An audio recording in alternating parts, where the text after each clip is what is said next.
In the 15th century, a young peasant girl from a small village in France would rise to lead an army, crown a king, and become a legend. Her name was Joan of Arc, a girl who claimed to hear the voice of angels. Chapter 1. The Dark Times of France. France was in chaos. For almost 100 years, it had been at war with England, a conflict known as the Hundred Years' War. French lands were burning, and the rightful king, Charles VII, had not yet been crowned. The people were tired. The English and their allies controlled much of northern France. The French army was weak, and hope was fading. But hope would come from a most unexpected place. Chapter 2. The Girl from Domremy. Joan was born in the small village of Domremy in 1412. She couldn't read or write.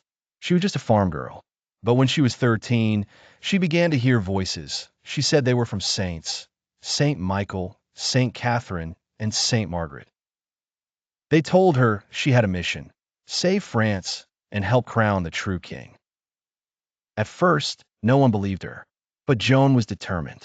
She cut her hair short, dressed like a boy, and rode through dangerous lands to speak to Charles, the uncrowned prince. When she arrived, she said, "I am sent by God to help you reclaim your kingdom." He was skeptical, but something about her inspired trust. Chapter 3. The Warrior Saint. Joan was only 17 when she was given armor, a horse, and command of the army. The soldiers laughed at her. A girl?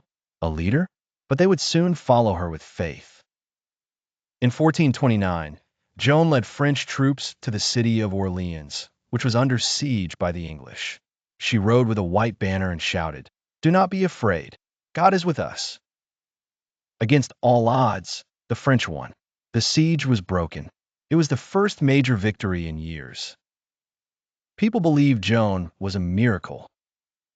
Soon after, she led Charles to the city of Reims, where he was crowned King Charles VII, just as the voices had told her. Joan had done what no man could do. Chapter 4. Captured and betrayed. But her victories made her enemies. In 1430, while fighting near the city of Compiègne, Joan was captured by Burgundian soldiers, allies of the English. Instead of rescuing her, King Charles did nothing. She was sold to the English. They put her on trial, not as a soldier, but as a heretic and witch. They accused her of lies, of hearing evil voices, and of dressing like a man. Joan stood tall. She said, "What I did at God's command." But the judges had already decided. Chapter 5. The Fire and the Legend. On May 30th, 1431, Joan was tied to a stake in the town of Rouen. She was just 19 years old. As the flames rose, she shouted, "Jesus! Jesus!" People watching wept. Even some of her enemies were moved.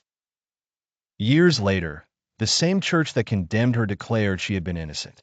She was made a saint in 1920. Cross-swords Joan of Arc's legacy. A teenage girl who couldn't read became a national hero. She led armies, changed a war, and gave a broken country hope. Today, Joan of Arc is a symbol of bravery, faith, and unstoppable courage.